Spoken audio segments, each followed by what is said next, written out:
ಓಂ ಷಣ್ಮುಖಾಯ ನಮಃ. ಯುಗಾದಿ. ಇಂದು ಯುಗಾದಿಯನ್ನು ಆಚರಣೆ ಮಾಡ್ಕೊಳ್ತಾ ಇರ್ತೀವಿ.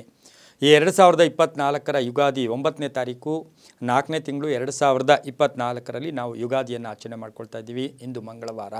ಇದರ ಮಹತ್ವ ಏನು, ಯುಗಾದಿಯ ವಿಶೇಷಗಳೇನು, ಯಾವ ಕಾಲಕ್ಕೆ ಯಾವ ಸಮಯಕ್ಕೆ ನಾವು ಪೂಜೆಗಳನ್ನು ಮಾಡಬೇಕು, ಈ ಯುಗಾದಿಯ ದಿವಸ ಯುಗಾದಿಯ ದಿನ ಇದರ ವಿಶೇಷತೆಗಳೇನು, ಇದರ ಮಹತ್ವ ಏನು ಅಂತಕ್ಕಂಥ ತಿಳ್ಕೊಳ್ಳೋಕೆ ಮುಂಚೆ ಬ್ರಹ್ಮ ಸೃಷ್ಟಿ ಮಾಡಿದ ದಿನ, ಬ್ರಹ್ಮ ಸೃಷ್ಟಿಯನ್ನು ಪ್ರಾರಂಭ ಮಾಡಿದ ದಿನ ಯಾವುದು ಅಂದರೆ ಅದು ಯುಗಾದಿ. ಸಾಕ್ಷಾತ್ ಶ್ರೀರಾಮಚಂದ್ರನ ಪಟ್ಟಾಭಿಷೇಕೋತ್ಸವವನ್ನು ಆಚರಿಸಿದ ದಿನ ಕೂಡ ಇದಾಗಿರುತ್ತೆ.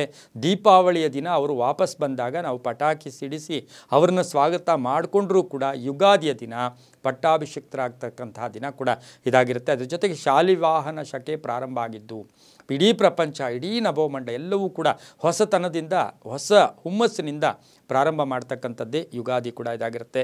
ಚಾಂದ್ರಮಾನ ಯುಗಾದಿ, ಚೈತ್ರ ಪಕ್ಷ ಪಾಡ್ಯ ದಿನ ಆಚರಣೆ ಮಾಡ್ಕೊಳ್ತಕ್ಕಂಥ ಯುಗಾದಿ ಕೂಡ ಆಗಿದೆ. ವೇದಗಳ ಕಾಲದಿಂದಲೂ ಕೂಡ ಯುಗಾದಿಯ ಉಲ್ಲೇಖ ಆಗಿರ್ತಕ್ಕಂತಹ ಒಂದು ದಿನ ಕೂಡ ಇದಾಗಿರುತ್ತೆ.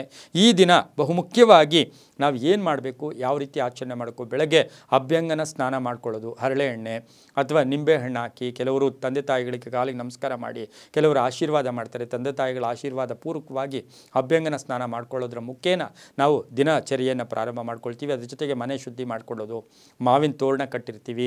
ಮನೆಯಲ್ಲಿ ವಿಶೇಷವಾದ ಭಕ್ಷ್ಯ ಅಂತ ಹೇಳಿದ್ರೆ ಒಬ್ಬಟ್ಟನ್ನು, ತೊಗರಿಬೇಳೆಯಿಂದ ಮಾಡಿದಂಥ ಒಬ್ಬಟ್ಟನ್ನು ಕೂಡ ಮಾಡ್ಕೊಳ್ತಕ್ಕಂಥದ್ದು ಕೂಡ ಆಗಿರುತ್ತೆ. ಅದ್ರ ಜೊತೆಗೆ ಬೇವು ಬೆಲ್ಲವನ್ನು ನೈವೇದ್ಯವಾಗಿ ಇಡ್ತಕ್ಕಂಥದ್ದು ಕೂಡ ಆಗಿರುತ್ತೆ. ಈ ಹಬ್ಬಕ್ಕೆ ಬೆಳಗಿನ ಜಾವ 8:24 10:48 ತನಕ ಬಹಳ ಪ್ರಾಶಸ್ತ್ಯವಾದ ಕಾಲ ಕೂಡ ಇದಾಗಿರುತ್ತೆ. ಶುಭ ಕಾಲ ಕೂಡ ಇದಾಗಿರುತ್ತೆ. ಕೆಲವರು ಪಂಚಾಂಗ ಶ್ರವಣವನ್ನು ಮಾಡ್ತಾರೆ. ಹಿರಿಯರಿಗೆ ನಾವು ಕಾಲಿಗೆ ನಮಸ್ಕಾರ ಮಾಡ್ಕೊಳ್ತಕ್ಕಂಥದ್ದು, ವಸ್ತ್ರದಾನ ಮಾಡ್ಕೊಳ್ತಕ್ಕಂಥದ್ದು, ಸಾಕಷ್ಟು ದಾನಗಳು ಕೂಡ ಮಾಡ್ತಕ್ಕಂಥ ಯೋಗ ಕೂಡ ಇದರಲ್ಲಿರುತ್ತೆ. ಅದರ ಜೊತೆಗೆ ಬೇವು ಬೆಲ್ಲಕ್ಕೆ ಹೆಚ್ಚು ಪ್ರಾಶಸ್ತ್ಯ ಇರ್ತಕ್ಕಂಥದ್ದು. ಬೇವು ಬೆಲ್ಲ ಅಂದಾಗ, ಬೇವು ಅಂತ ಹೇಳಿದಾಗ ಕಹಿ, ಬೆಲ್ಲ ಅಂದಾಗ ಸಿಹಿ, ಕಷ್ಟ ಸುಖಗಳನ್ನು ಸರಿಸಮಾನವಾಗಿ ಹಂಚ್ಕೊಂಡು ನಾವು ಹೋಗಬೇಕಾಗಿರುತ್ತೆ. ಬೇವು ಬೆಲ್ಲವನ್ನು ನೈವೇದ್ಯವಾಗಿಟ್ಟು 4 ಜನಕ್ಕೆ ಹಂಚ್ತಕ್ಕಂಥದ್ದು. ಅಂತಹ ಸಂದರ್ಭದಲ್ಲಿ ನಮ್ಮ ಮನೆಗಳಲ್ಲಿ ನಾವು ಹೇಳ್ಕೊಳ್ತಕ್ಕಂಥ ವಿಶೇಷವಾದ ಮಂತ್ರ ಕೂಡ ಇದಿರುತ್ತೆ. ಅದೇನು ಅಂತ ಹೇಳಿದ್ರೆ, ನಾವು ಶತಾಯುರ್ವಜ್ರದೇಹಾಯ ಸರ್ವಸಂಪತ್ಕರಾಯ ಚ ಸರ್ವಾರಿಷ್ಟ ವಿನಾಶನಾಯ ನಿಂಬ ಕಂದಳ ಭಕ್ಷಣಂ.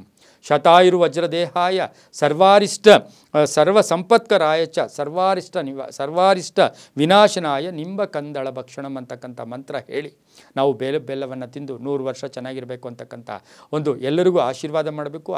ಅವರ ಕಡೆಯಿಂದ ಆಶೀರ್ವಾದವನ್ನು ಕೂಡ ಪಡ್ಕೋಬೇಕು. ಮುಹೂರ್ತ ರಾಜ್ಯದಲ್ಲಿ ಈ ಸಮಯವನ್ನು ಬಹಳ ಚೆನ್ನಾಗಿ ಕೊಟ್ಟಿದ್ದಾರೆ. ಮಧ್ಯಾಹ್ನ 1:12 ಪೂಜೆ ಮಾಡ್ಕೋಬೋದು, 2 ಗಂಟೆ ತನಕ. ಹಾಗೆಯೇ ಸಂಧ್ಯಾ ಕಾಲದಲ್ಲಿ 4:30 7:26 ತನಕ ಯುಗಾದಿಯನ್ನು ವಿಶೇಷವಾಗಿ ಆ ಹಬ್ಬವನ್ನು ಆಚರಣೆ ಮಾಡ್ಕೊಳ್ಳೋದ್ರಿಂದ ನಮ್ಮ ಜೀವನದಲ್ಲಿ, ಪ್ರತಿಯೊಬ್ಬರ ಜೀವನದಲ್ಲೂ ಕೂಡ ಶುಭ ಆಗುತ್ತೆ, ತುಂಬ ಒಳ್ಳೆಯದಾಗುತ್ತೆ. ಎಲ್ಲರಿಗೂ ಯುಗಾದಿಯ ಮತ್ತೊಮ್ಮೆ ಶುಭಾಶಯಗಳನ್ನು ಹೇಳ್ತಾ ಸರ್ವೇ ಜನ ಸುಖಿನೋ ಭವಂತು.